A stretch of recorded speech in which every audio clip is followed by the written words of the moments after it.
Good evening, everybody. Thanks very much for being here. As you can see, tonight we're going to dive into how to speak dog. This isn't your language per se, but this is how dogs will communicate with us. Just because dogs can't actually talk doesn't mean they don't communicate. Anyone who has a dog can tell you just how clever they can be when they need to get their point across. Still, many pet parents aren't always certain what their dog is trying to tell them. Whether it is a strange bark or unusual body language, the cues they give can be misinterpreted and misunderstood. For a better idea of what your dog is trying to tell you, here are some common dog speak. Tail wagging. Common misconception that a dog with a wagging tail is a happy dog or a friendly dog. This is not true. Tail wagging, broad, sweeping wags at medium height like this, yes, that is a happy, playful dog. High, tight, rigid wagging off the top. Excited, dominant, or aggressive. Pointing straight back. Paying attention. Low wagging, that's kind of quick, the dog is confused or unsure. Between the legs, scared, nervous, feeling threatened. Ear position. Erect ears, that's outgoing behavior, or either side of the mood spectrum of outgoing behavior. Playful, attentive, to dominant, and an aggressive stance. Ear position goes with the rest of the body to determine what the dog is trying to tell you. Ears back. This is a submissive behavior. The tighter the ears are to the head, the more submissive the dog is being. Ears flat back are a very good sign that your dog is stressed or nervous or feels like they are being threatened. Just because a dog is acting submissive does not mean he's safe to approach.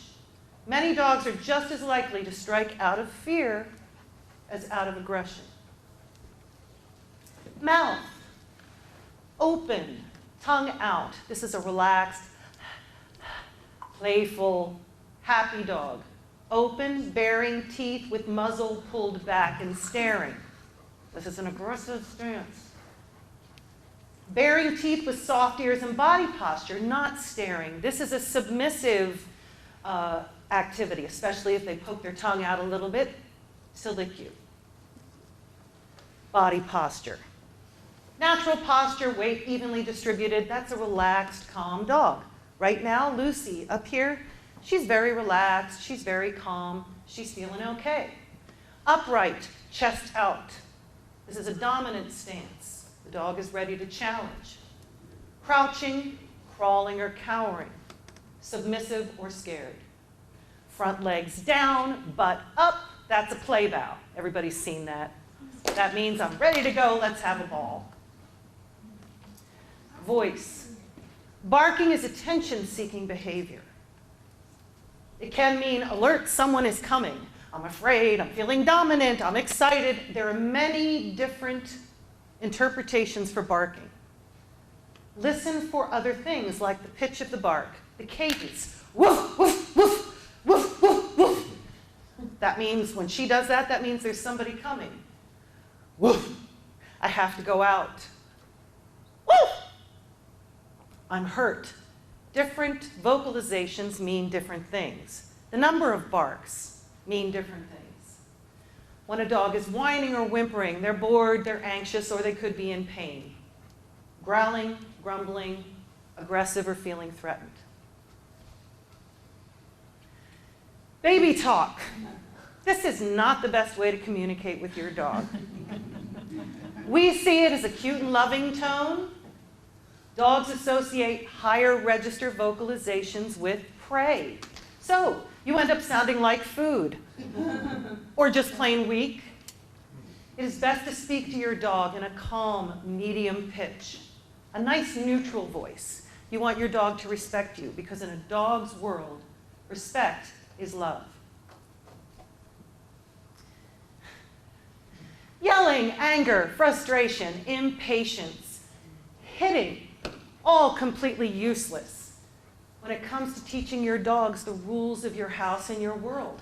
Any naughty behavior, you have to address it when it happens. If you wait till later, the dog has no idea why you're angry. They don't associate your anger with something they did 5, 10, 15, or an hour ago. They live in the moment.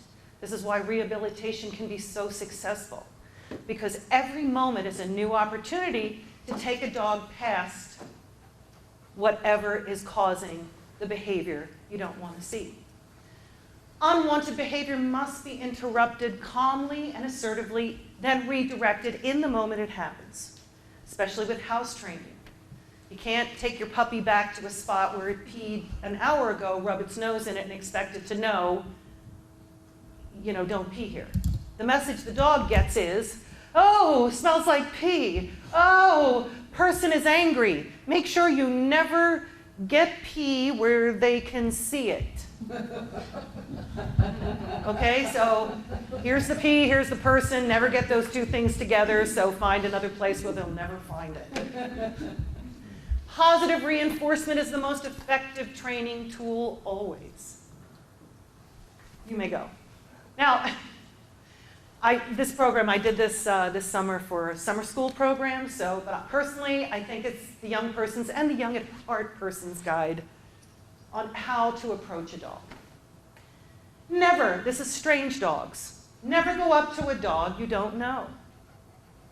Never put your face in a dog's face. Be quiet, walk slowly.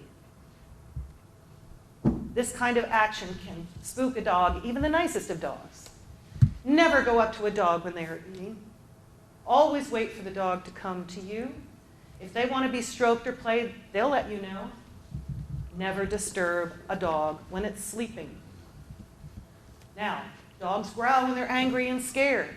If a dog is showing you a threat display, you just turn quietly and walk away. Never do that. Never do that. This dog is very uncomfortable with the hugging. Can you see? Now the child, people think, oh, it's such an adorable picture.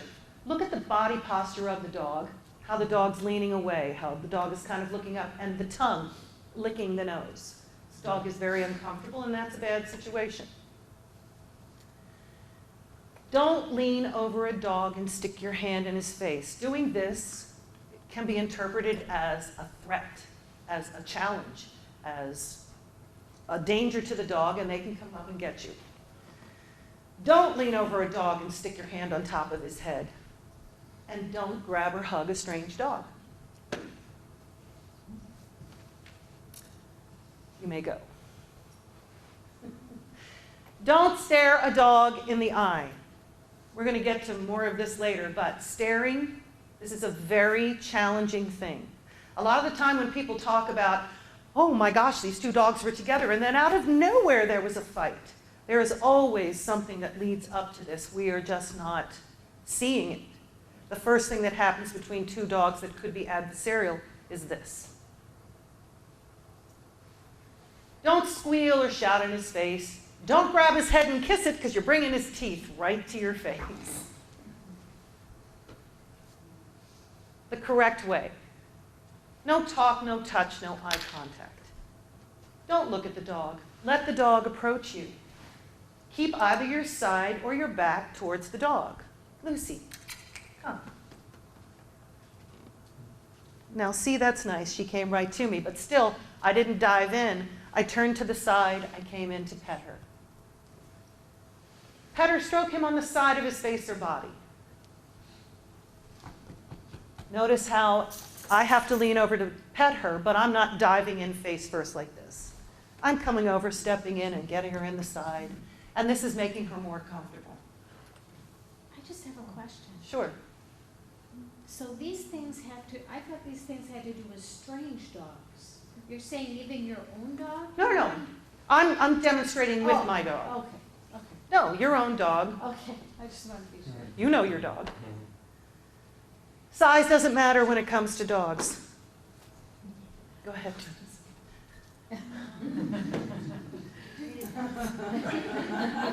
Yeah, that's what happens at my house. Lucy gets her big fat butt into this tiny little donut bed, and then the smaller one gets into the giant one. It's very funny. A little dog can be as tough and scary as a big dog. Now, no, please go back. Now, this situation here. You see that this dog is baring teeth, curling its lips, staring at the other dog. But in addition to that, he's claiming this other dog or putting a paw on this dog to say no. The worst part of this picture for me is this arm coming in, encouraging the little dog to react this way. People don't realize that they are encouraging this behavior.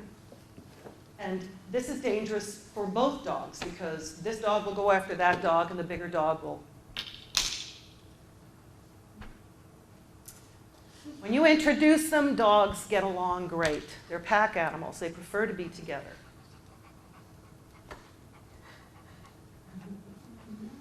Now, we talked about the paw on. See this?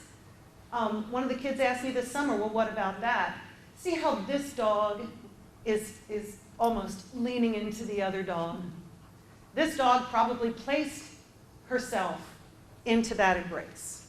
So they are fine with this. This is not a claiming thing where the foot comes up and presses. They're actually very comfortable. Dogs and cats.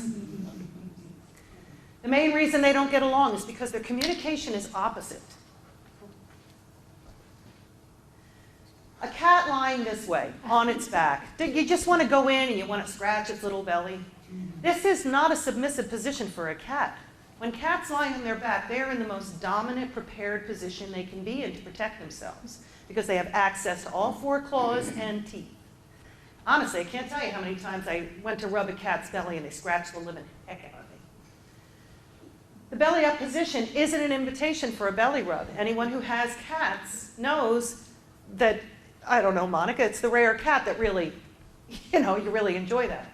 A dog, however, look at this dog. She is just so comfortable and so submissive and ready to be rubbed. This is a very submissive position, and rubbing her belly is the way to go. But can you imagine a dog approaching a cat thinking, oh, this is good, and getting a whole face full of teeth and claws and scratching? No wonder. Go ahead, Teresa. I don't know. Thank you. Now, cats will also rub up against you as an inclusive gesture. This is not so for dogs. Any dog that comes up to you and sits on your feet, or leans on you, or jumps on you and puts paws on you, this isn't because they love you. This is a dog that's actually testing the boundaries for you. Now, unless you've invited them, that's different. But as far as a dog that comes up and does any of these things, they're testing your authority. They want to know how far in they can get, how close they can get. And this is not good for a dog. They need to know these are the boundaries. So if a cat came up and rubbed against a dog, you can imagine their reaction of, what's this, a challenge? Get away from me, little furry creature. When you bring them up together and they understand each other, and you, as the person who's in charge of the pack, knows how to get them together, they have a great life.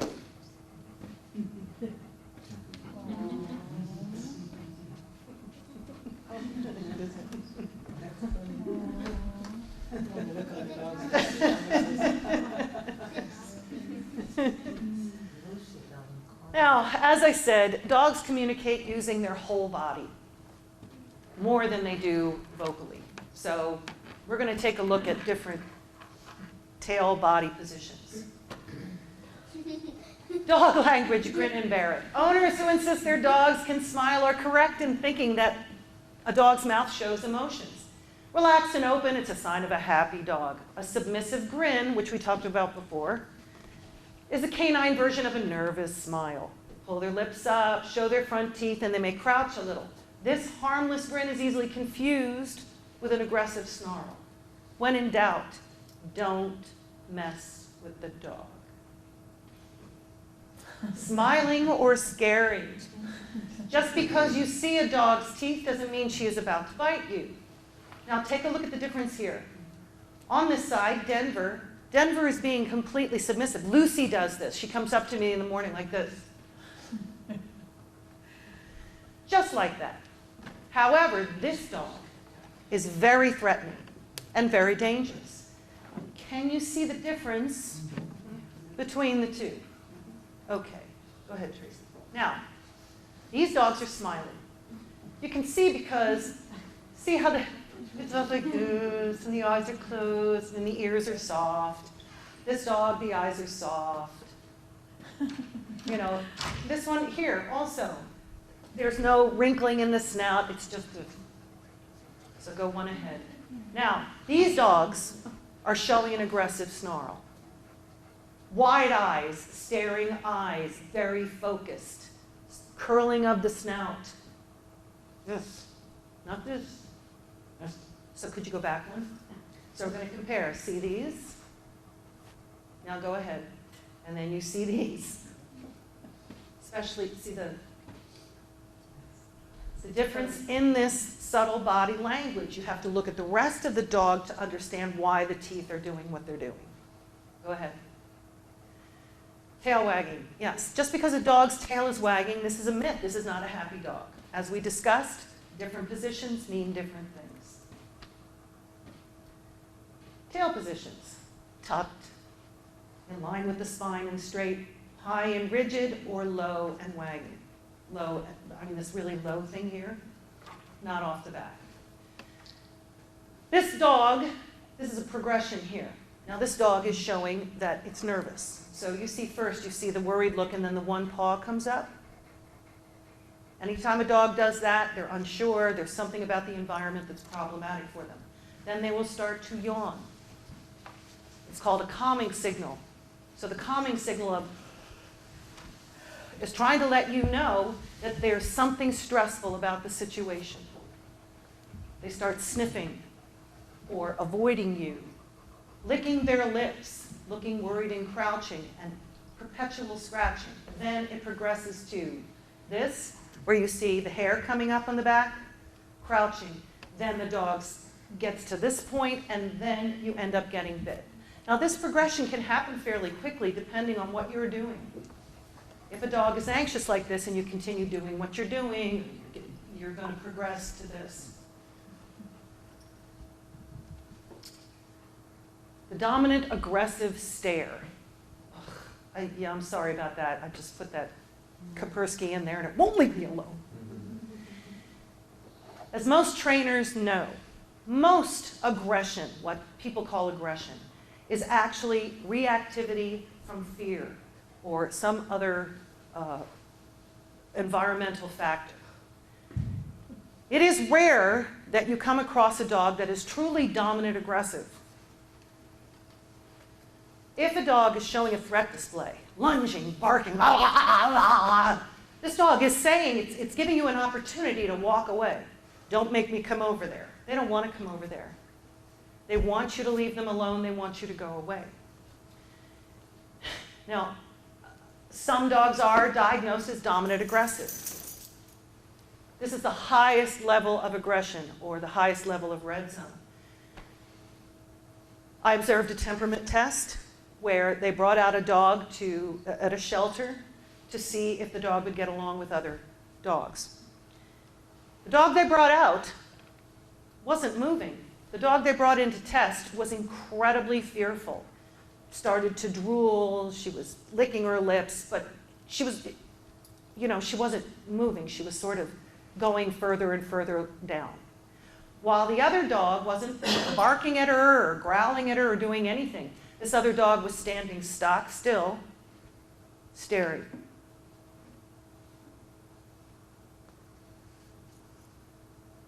It was freaking terrifying. There wasn't a sound, and you felt it escalating in silence. When the dog finally broke, it's a good thing he was restrained because he went from being that to a full-on attack, a full-on his teeth all set. He didn't give that other dog a chance to walk away. This type of aggression isn't common. However, the only way you see it is this.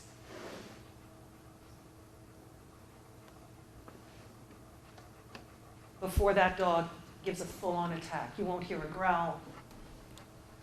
Very dangerous. That is a dangerous dog. Look at that dachshund. That poor soul is horrified. Look at look at how tight this leash is, and that leash over there is just sort of sitting there. These people are not doing their job. Oh, let's have our dogs meet. This is not the way dogs should meet. Dogs need to meet specifically. You need to steer them towards each other's butts because that's just how it goes. But this face-to-face meeting, staring, this is a challenge. These people better watch it because that dachshund doesn't stand a chance. What do you do when faced with a staring dog?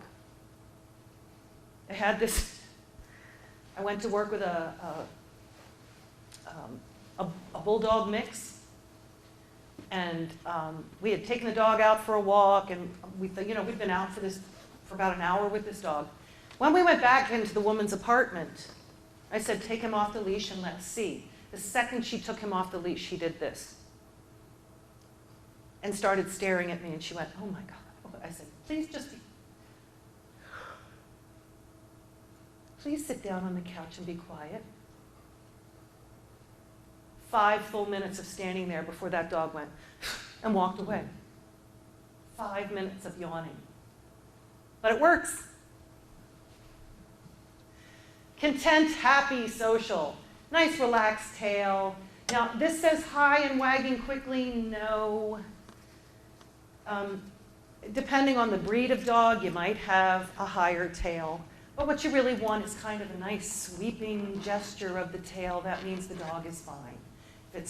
You look at the first 3 inches of the tail from the butt on. And depending on how tense that is, that's a better barometer of what you're getting from the dog. But this sort of wagging, this is nice. And blinking. Even a dog that's looking at you, looking at you like this, that dog will eventually do this. Or blink. They'll break the stare because they know instinctively what that is. See these happy faces? Very nice. This is an okay dog. Slight cowering, major cowering. Go ahead. More signs of fear and anxiety, licking of the lips, a lot of panting like that. Or a dog that looks worried is actually worried. Moving in slow motion. Acting sleepy or yawning, again, that's the calming signal or the signal that there's a stressful environment going on. They're not sleepy. Hypervigilance, won't eat, avoidance, and pacing. This is all a nervous dog. Again, we talked about this when your dogs look in your eyes. Now you asked about your own dog. With your own dog, you can sit there and look at your dog, and that dog's going to look at you and look at you and look at you and look at you, and this is your dog, and this is the way it should be. Even when that happens, you will notice, as much as you look in their eyes, if you continue to look in their eyes without blinking, their eyes will kind of flutter, or they will blink to break the stare.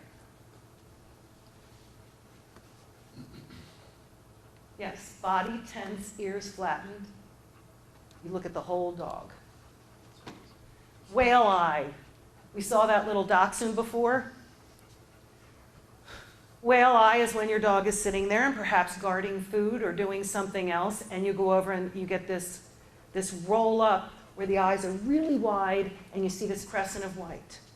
The dog is guarding something, feeling nervous, and not safe to approach. This dog is very stressed. This dog is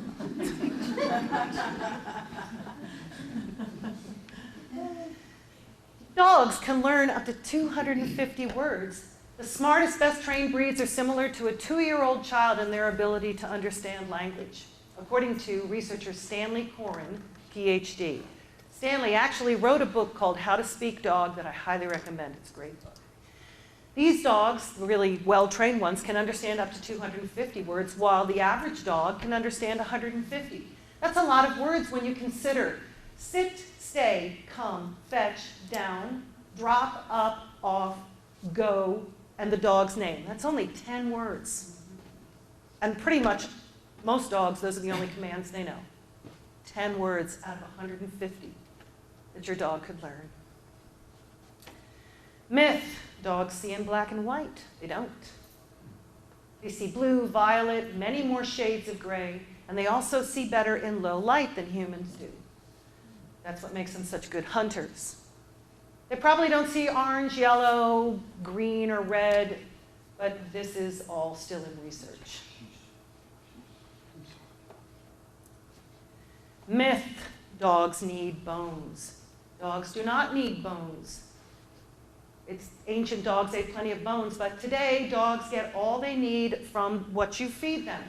Bones do satisfy chewing, but they can choke a dog. Certain types of bones can splinter and be very sharp even when they're cooked. So edible chewies or sturdy rubber chew is good.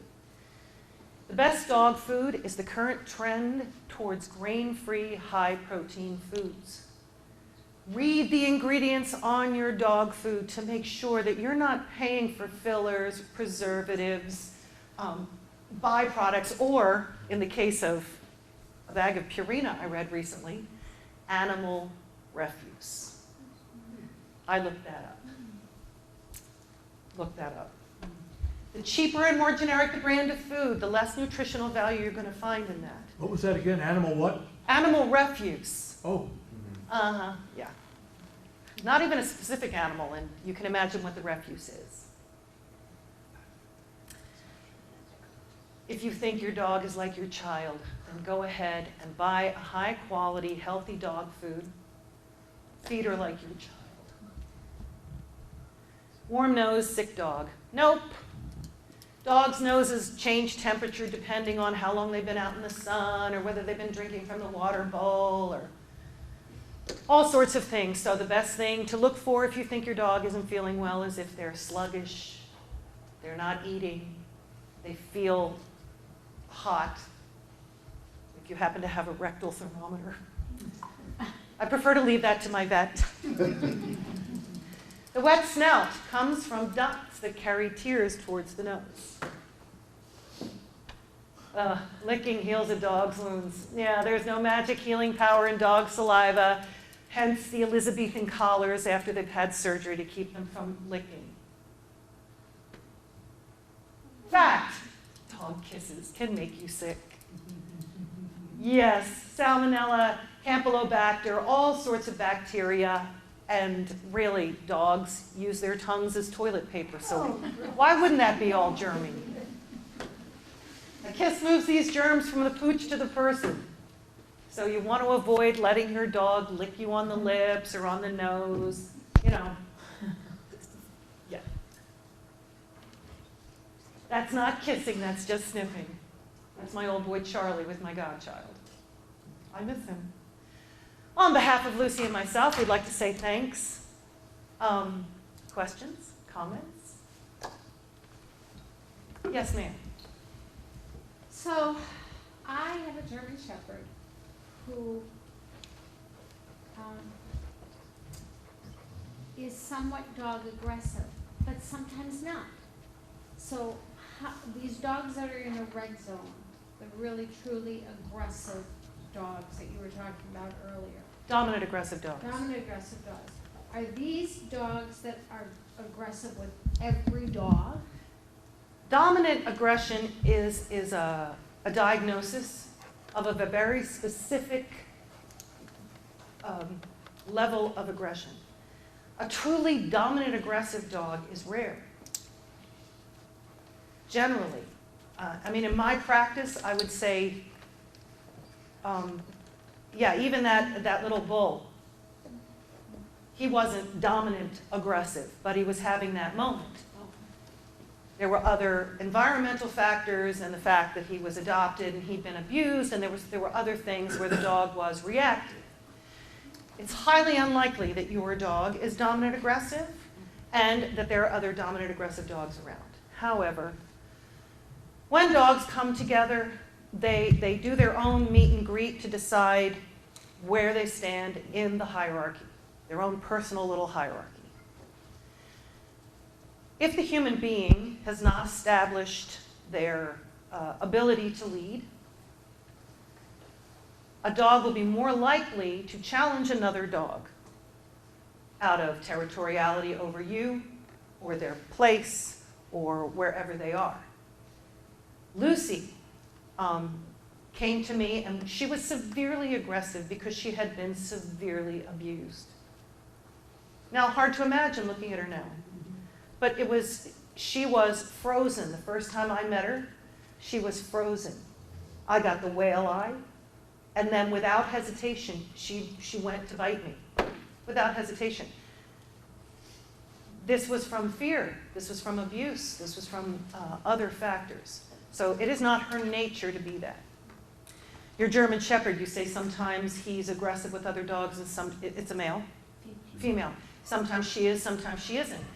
Now, is she aggressive towards other females? Because this is a common thing where females will come together and not be as social as they should be with each other. What is the environment where she isn't social? What are you doing? Is she on the leash? Is she not on the leash? Are you walking and passing by? Are you at the dog park? There are so many different factors to be included in that. Now, if she's selective about that, there is no reason why that isn't completely treatable or changeable.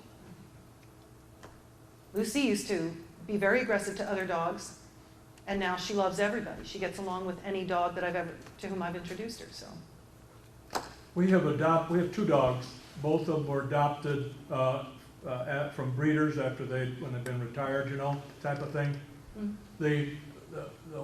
One of them has been with us for about 5 years and has really adapted very well. The second one we've had for about a year. He was used as a show dog, and he seems to have training that is not what I. Yeah, okay, thank you. You are very correct. Yes. He doesn't seem to respond to the normal type of things. And we've had dogs all of our married life, so yep. We kind of know dogs. But I thought maybe you might have some thoughts about. He's 10 years old, but very, very lively 10 years old. Show training is an entirely different thing than obedience training or agility training or any other type of training.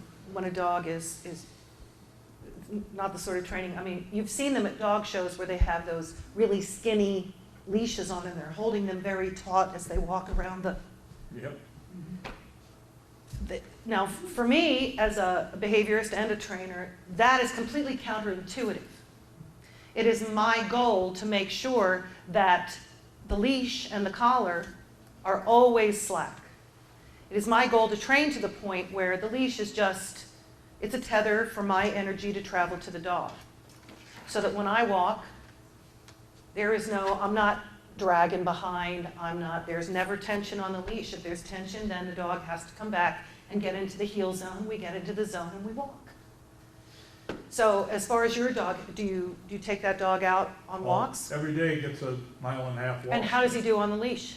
Fine. We use a retractable? Pardon me? We don't use a collar for him. Oh. We use a harness, and it seems to work 100% better. Now, and see the difference of the sense memory of this. You would think, well, this is how I'm going to train, and I want to get the access up here. But if the dog already has the experience of this sensation being unpleasant, you have to choose another tool or another method to accomplish what you want to accomplish. Well, it's also useful in the automobile because you can attach it Yeah, to it. and it's like a seatbelt. But now, when you walk him on the harness, is he slack? Is he staying right with you? Yeah. So it's not like he pulls you the whole way. He's out there way. sniffing around. I don't make him walk on a heel. Well, no, as long as you're not doing this the whole time. No. No, and whatever works, at the same works. time, and they seem to do fine, And the two dogs get along. Well, they get along beautifully. That's great then. But They you're do that absolutely once right. you've grown up there and sleeping together. Yeah, and that's what you go for. Yeah. Linda, did you want to ask a question? Oh, Barb sorry. did. I'm sorry, Barb. I was looking at my friend over there. I thought I saw her hand up. My daughter has two big dogs, and I've had the displeasure of babysitting them. She's not doing a very good job, but I wondered about what the other, one of them does the same thing when I take it to the dog park. It's aggressive to other dogs. Well, the other one is, they're both female, and the other one is, it goes up to the dog, it's always, I'm sorry, mounting behavior? yes. I didn't know how to. That's okay. Now, that's very interesting. Mounting behavior. This has nothing to do with sex for a dog or procreation. It's not because the dog is. This is a form of dominance. So if a dog mounts another dog, that is a form of dominant behavior to say that I own you. So if a dog comes up, Lucy, come here. He's a good girl.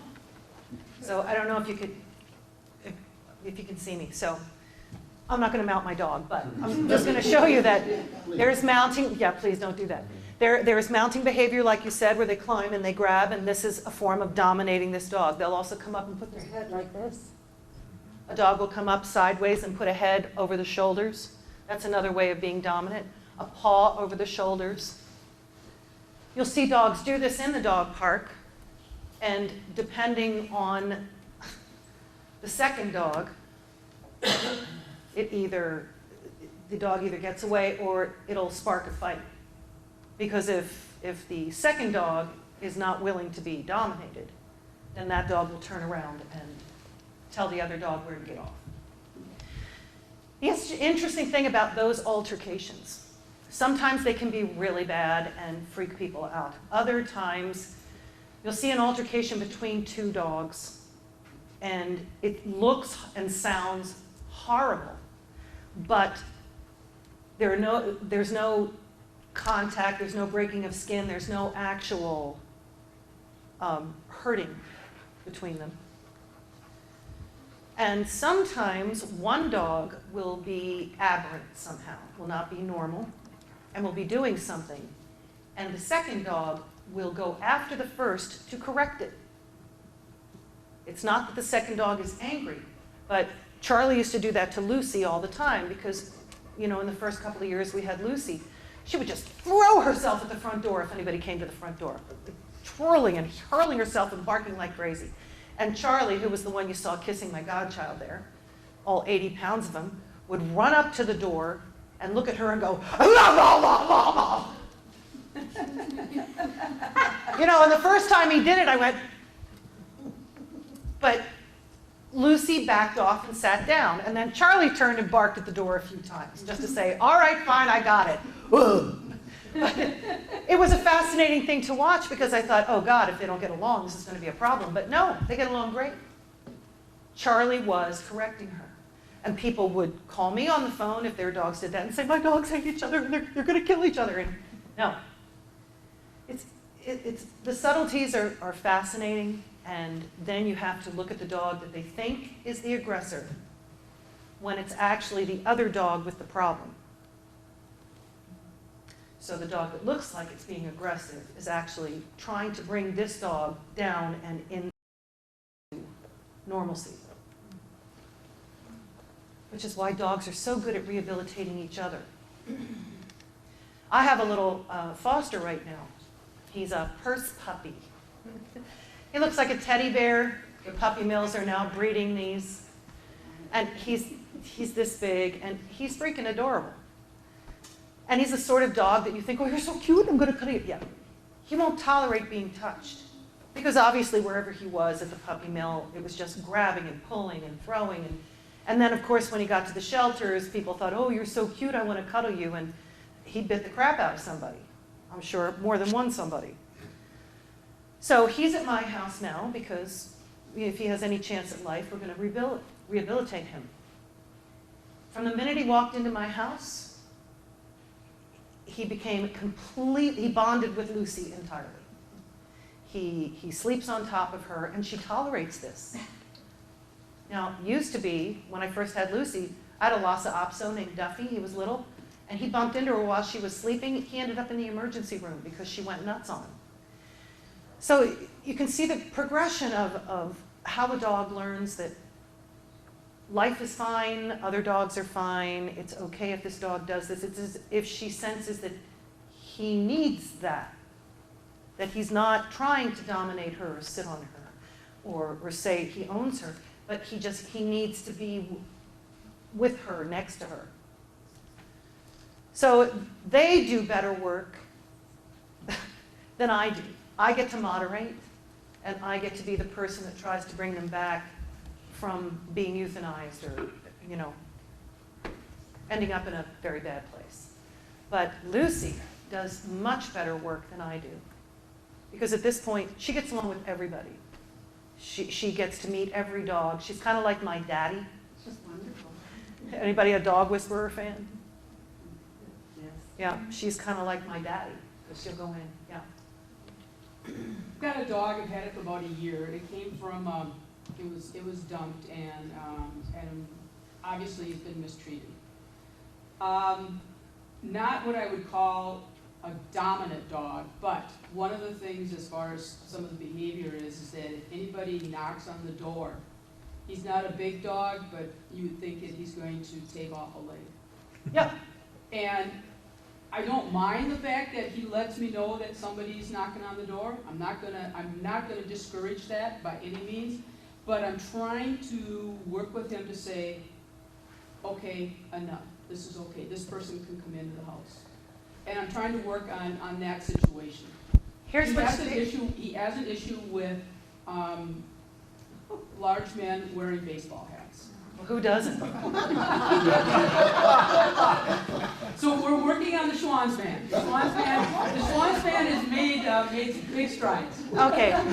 First of all, when you have a behavior you don't like, you can't go halfway in correcting it and rehabilitating it.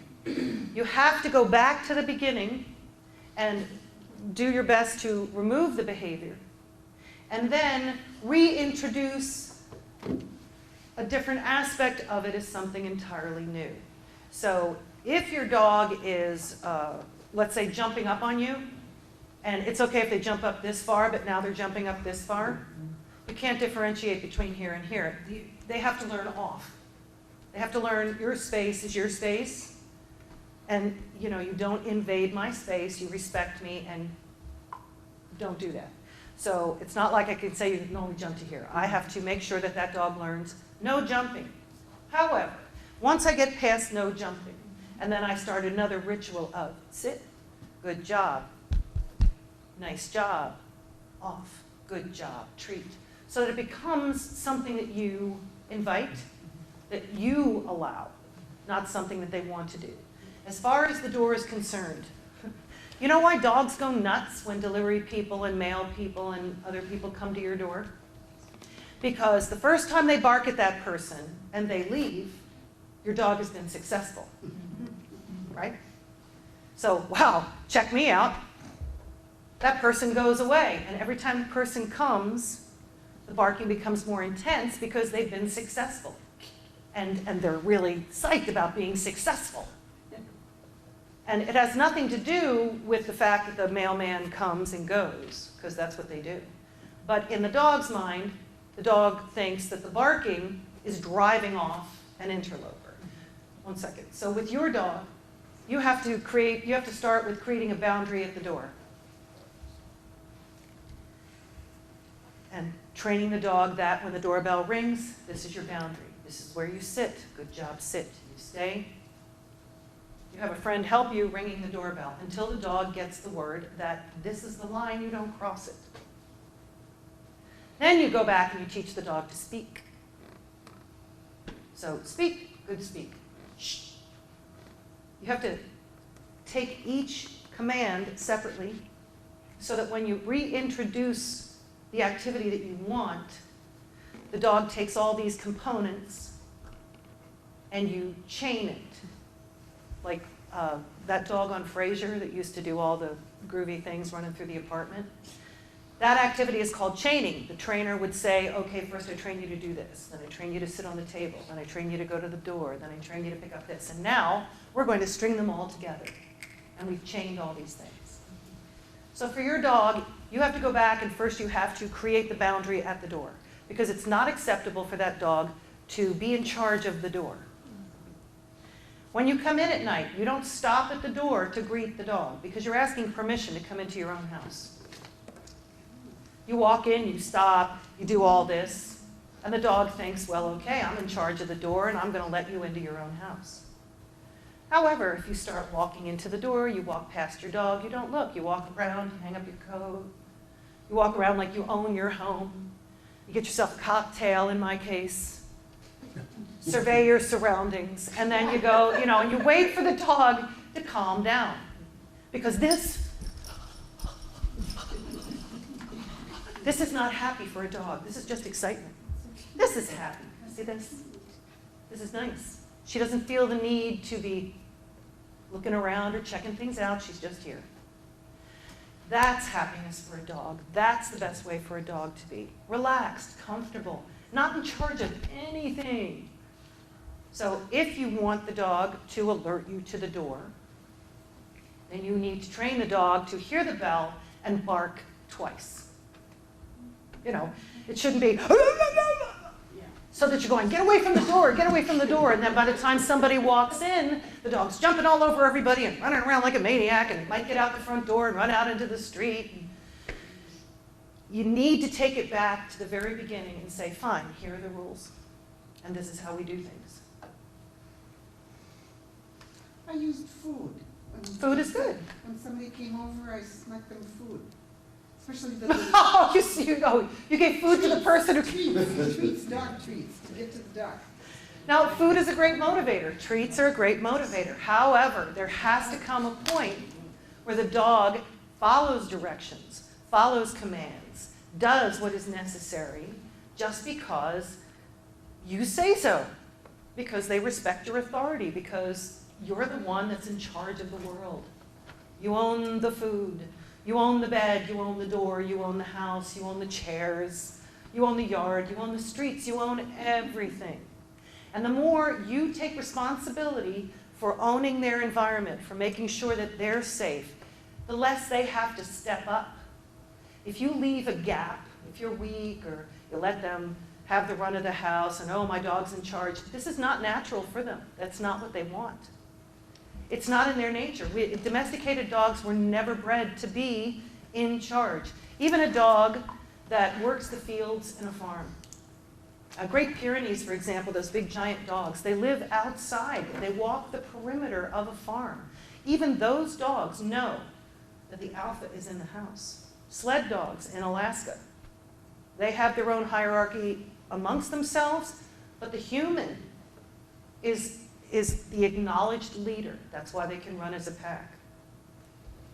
So it's the same with the dog in your house. We love them. We do. I love her dearly. But love didn't rehabilitate her.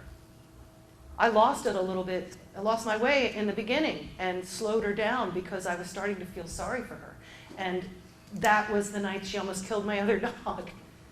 So and then I had to dial my emotions back entirely because I was angry and upset and hurt and freaked out. But I had to say, this is not functional for what we're doing here. So I had to take my emotions and I had to become neutral again and start working with her without being angry with her, without feeling guilty or feeling sorry for her, without being mad at her. I had to be clean emotionally so that when we did things, when we did settle or any of the other exercises that needed to be done to help bring her along, everything was very calm and clear and up. There was no anger, there was no frustration. It doesn't work. It's actually counterproductive. So happily, in the 11 years that I've been doing this work, I've been extremely successful. And I've only had to turn one client away because that dog was dominant aggressive. And the only way to even vaguely help that dog would be to change her environment entirely and There was no way she could be rehomed. And I don't have a dog psychology center, so. But, you know, the woman chose to keep her until the end of her life, which was a couple more years, and, you know, tough situation. But she loved the dog, so, you know, there's nothing to be done about that. Everything with your dog is about what you're willing to accept, the symbiotic relationship that you build with the dog. But if something goes awry, you have to be willing to let go of a lot of emotional baggage or guilt or feeling like, oh, my dog's going to be mad at me, or this is so mean, or these feelings that you're somehow, by changing the environment to help the dog, that as a human being you're somehow being mean or unpleasant. There have been people that I've worked with who've chosen not to continue with rehabilitation because they couldn't stop talking to the dog constantly, like, oh, look, my dog likes you. Oh, look, he's coming over here once. Oh, and the dog's going like this. My dog is really nervous. Oh, look, he likes you. Oh, look, she's going over there, sniffing the stuff. And I said, what? You're telling me not to talk? Yes, I am. You know, so people, you're only as successful as the people with whom you work. Yes? 2 questions. Where were you trained? And of those kind of popular people out there that have books or training, Monks of New Skeet, who's that guy, Caesar? Thank you for being here. Thank you. Thanks, Annie. Thanks. What are your thoughts on some of those people out there? Briefly. I took my first course in 2003 in New York City at the Animal Behavior Center of New York. And then subsequently I have taken other separate courses and read extensively and a lot of hands-on work for what I do. As far as whom I think Cesar Millan is an excellent behaviorist.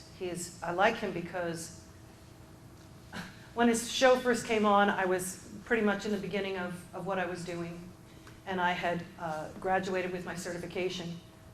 And then watching his show, though, because of what I'd studied, I was seeing different levels or different layers to what he was doing. Because he'd walk in and people would say, oh my God, it was like 5 seconds. And it had everything to do with energy and his attitude and how he approached things. And he would bring Daddy in, and how this whole different energy would completely alter the dog's perception of itself. It's not magic. It's a question of your dog is a mirror. Your dog takes your energy, your emotions, your attitudes, takes them in and then reflects them back to you. So if your dog is doing this, you need to look at what you're doing, what the environment is, and why your dog in this moment is reacting this way, or in this chain of moments. So that's why I said about when you work with, you're only as successful as the people if they're willing to give it a try, let go of it.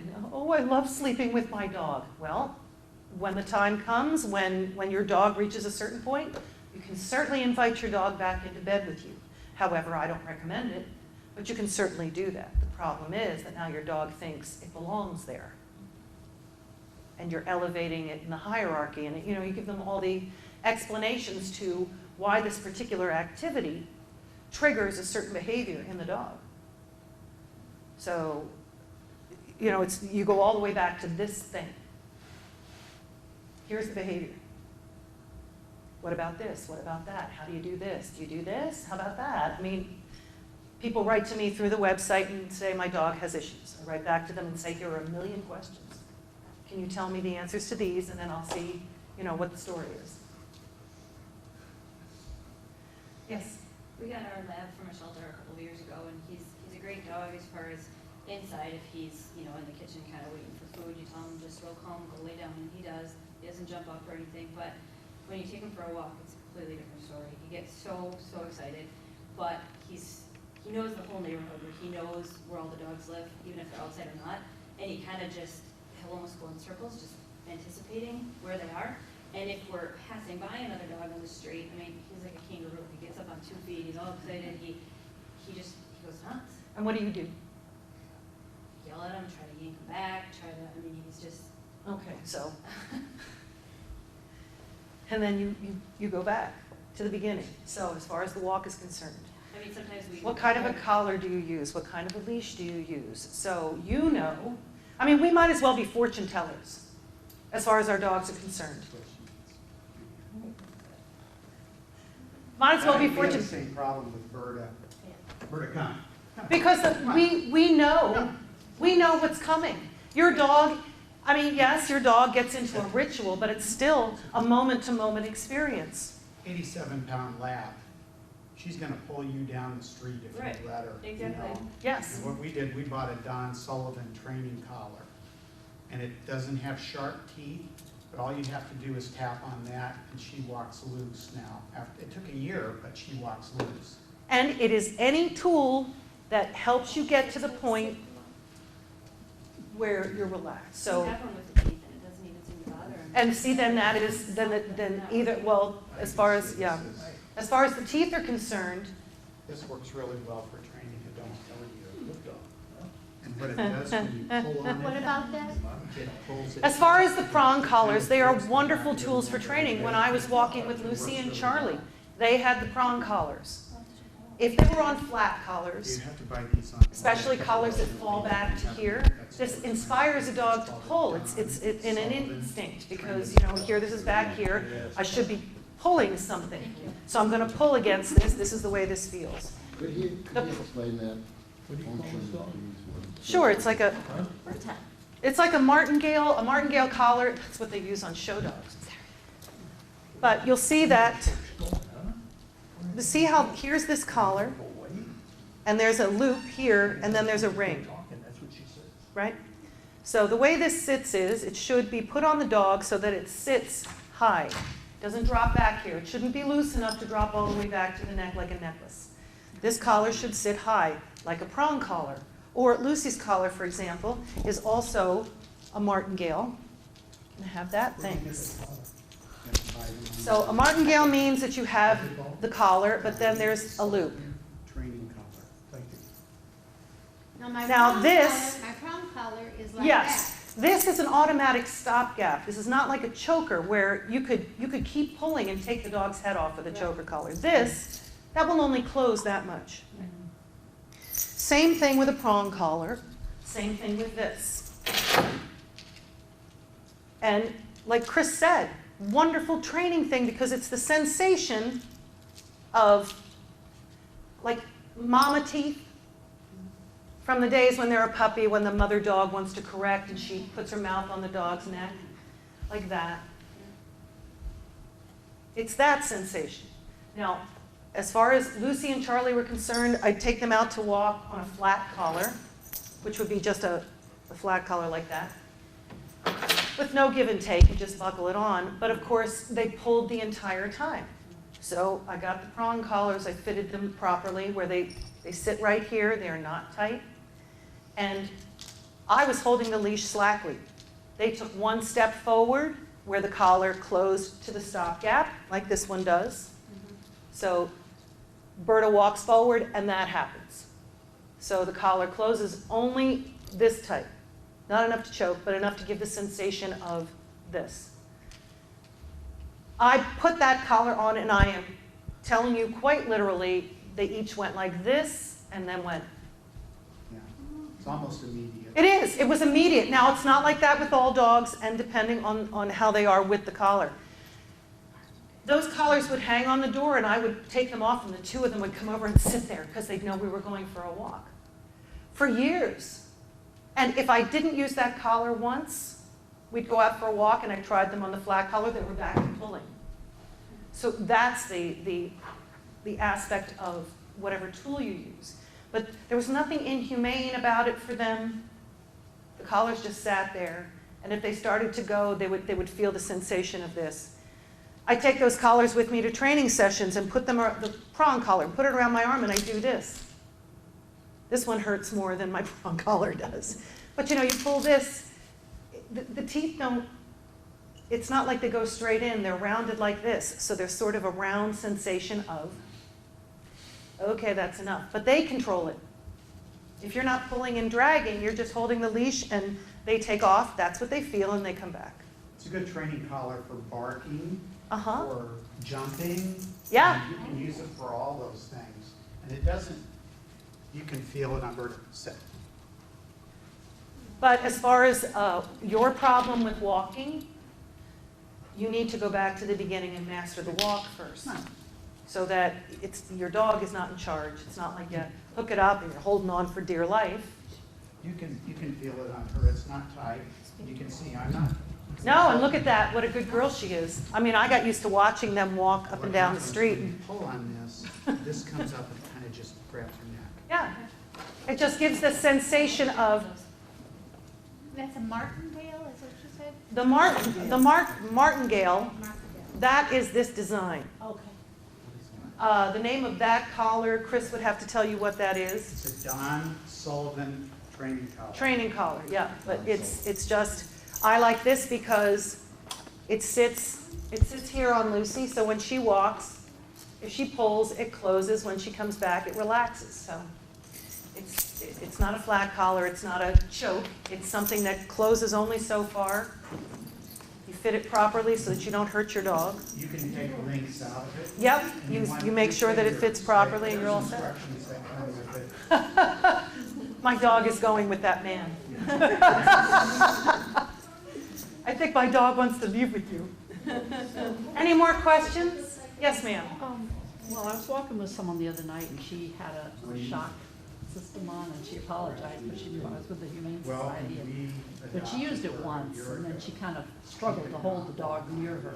She's trying to train it. Yeah, the shock collars for that sort of thing, personally, I don't think they're effective because it's a redundancy that you've got control over the dog. So to have control, bye, thank you. To have control over the dog and then shock it in addition, she's being counterproductive. And the dog is not going to want to walk, it's not going to want to put on the collar because it's going to associate it with the pain of the shock. Bark collars, I have a dog, bye, thank you very much, that she ratchets, her barking ratchets her up to the point where she's nuts. So in rehabilitation, to get her to the point where she was social, the one aspect was the barking. And the more you interact with a dog that barks, cadence barking, or they just snap out of their heads and start barking like crazy.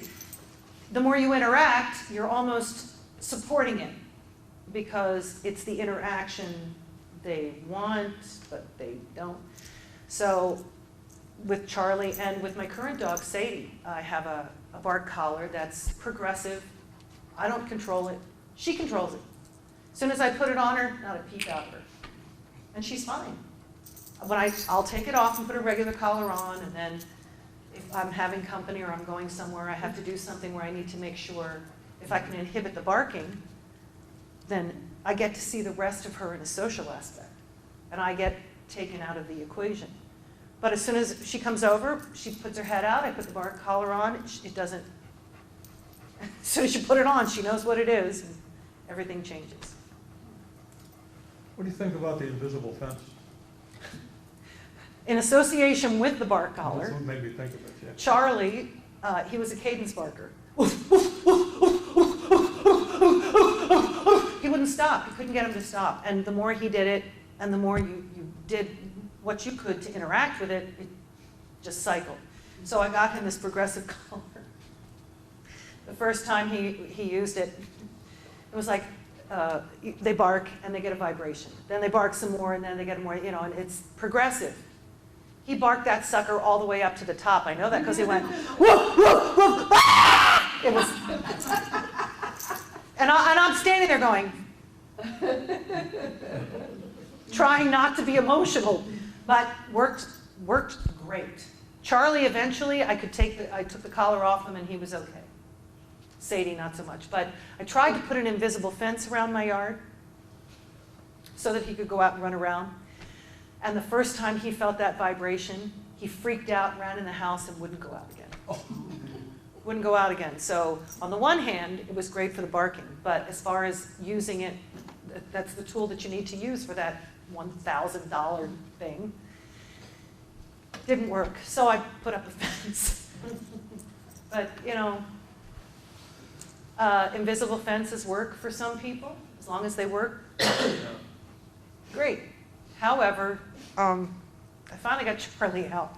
And he was wearing the collar, but my little Lhasa Apso, he didn't, and he walked through the perimeter of the fence and went out onto the dock. And I swear to God, Charlie ran down to the end and he went. Zoom! Right through. Right where Duffy had gone out, and he was gone. So, yeah, if they get out like that, the problem is they can't get back in because they'll get shocked coming back in. So, What's your feelings on gentle leads? I hate those suckers.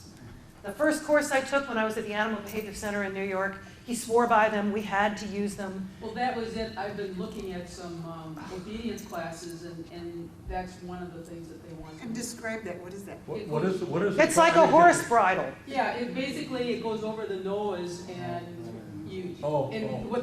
I think the concept is that wherever the nose goes, that's where the dog goes. During my studies, and we had to use them. You have to use this thing. The dogs were stressed and nervous, and you couldn't control them properly because they would pull so hard it would rub the skin off their snouts. And then you've got a tool that now is associated with severe pain and discomfort. And I don't like them. I think it's a stupid premise.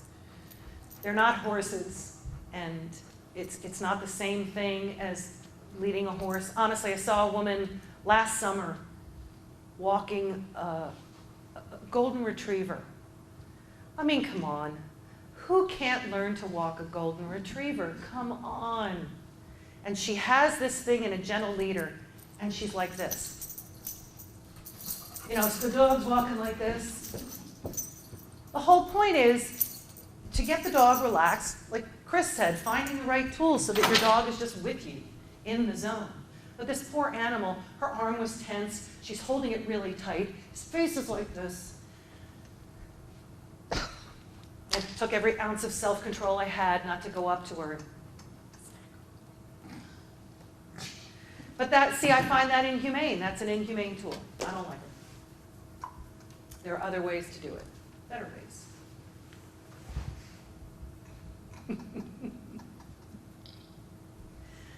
Anyone else? Thank you very much. Did you have a question? I did, but it's probably gonna be one of those things that ends up being a 30-minute, you know. No, I promise. I'll make it a short answer. I promise. She said we had till 8 o'clock. Bite inhibition, if the dog doesn't learn it when they're young, can it be taught to dogs that are already biting? Puppies should not leave the litter before 8 weeks. Some breeders stretch it to 7. You should not take a puppy before 8 weeks. You should not. Those last 2 weeks are essential in a puppy's development, socialization especially, those last 2 weeks. Anyone, any breeder who's willing to give you a puppy before 8 weeks is a backyard breeder or a puppy miller, and they should be suspected of being nasty people. As far as the bite inhibition, if it has to do with the fact that the dog was taken too early and didn't go through the full socialization process, there are ways to work with the dog and help the dog go through that. Again, dogs live in the moment. So you can go back to breeding and say a dog is badly bred and there are reasons why this dog has issues. That does exist. When people who breed for fighting dogs, they breed the most vicious dogs they can find. They breed them to be vicious. The dog is not, the dog itself or the nature of this particular breed is not to be vicious. But if all a breeder does is breed the most aggressive animals, you're going to continue to get aggressive animals. I have one great story. So as far as that's concerned, I believe that every attempt should be made to rehabilitate that. There's a story about people, furriers, and they were trapping white foxes. White fox, vicious little creatures. They are very aggressive, and you know. So these guys had the genius idea that they would catch them and start breeding them, because that'd be so much easier than having to go out into the wild and deal with these vicious creatures, these perfectly pure white foxes. So they start breeding them, and they start breeding the most docile. And they found that as they, from generation to generation, within a couple of generations, the ears started to flop, and the coats started to develop spots. Because in the wild, it's survival of the fittest. White foxes, white fur, matching in with the snow and fighting off predators, and this is why they are so pure white. And of course, when you try to breed them to be docile creatures, you don't get that lovely white fur anymore, which I thought was kind of poetic justice. Thank you so much for being here tonight.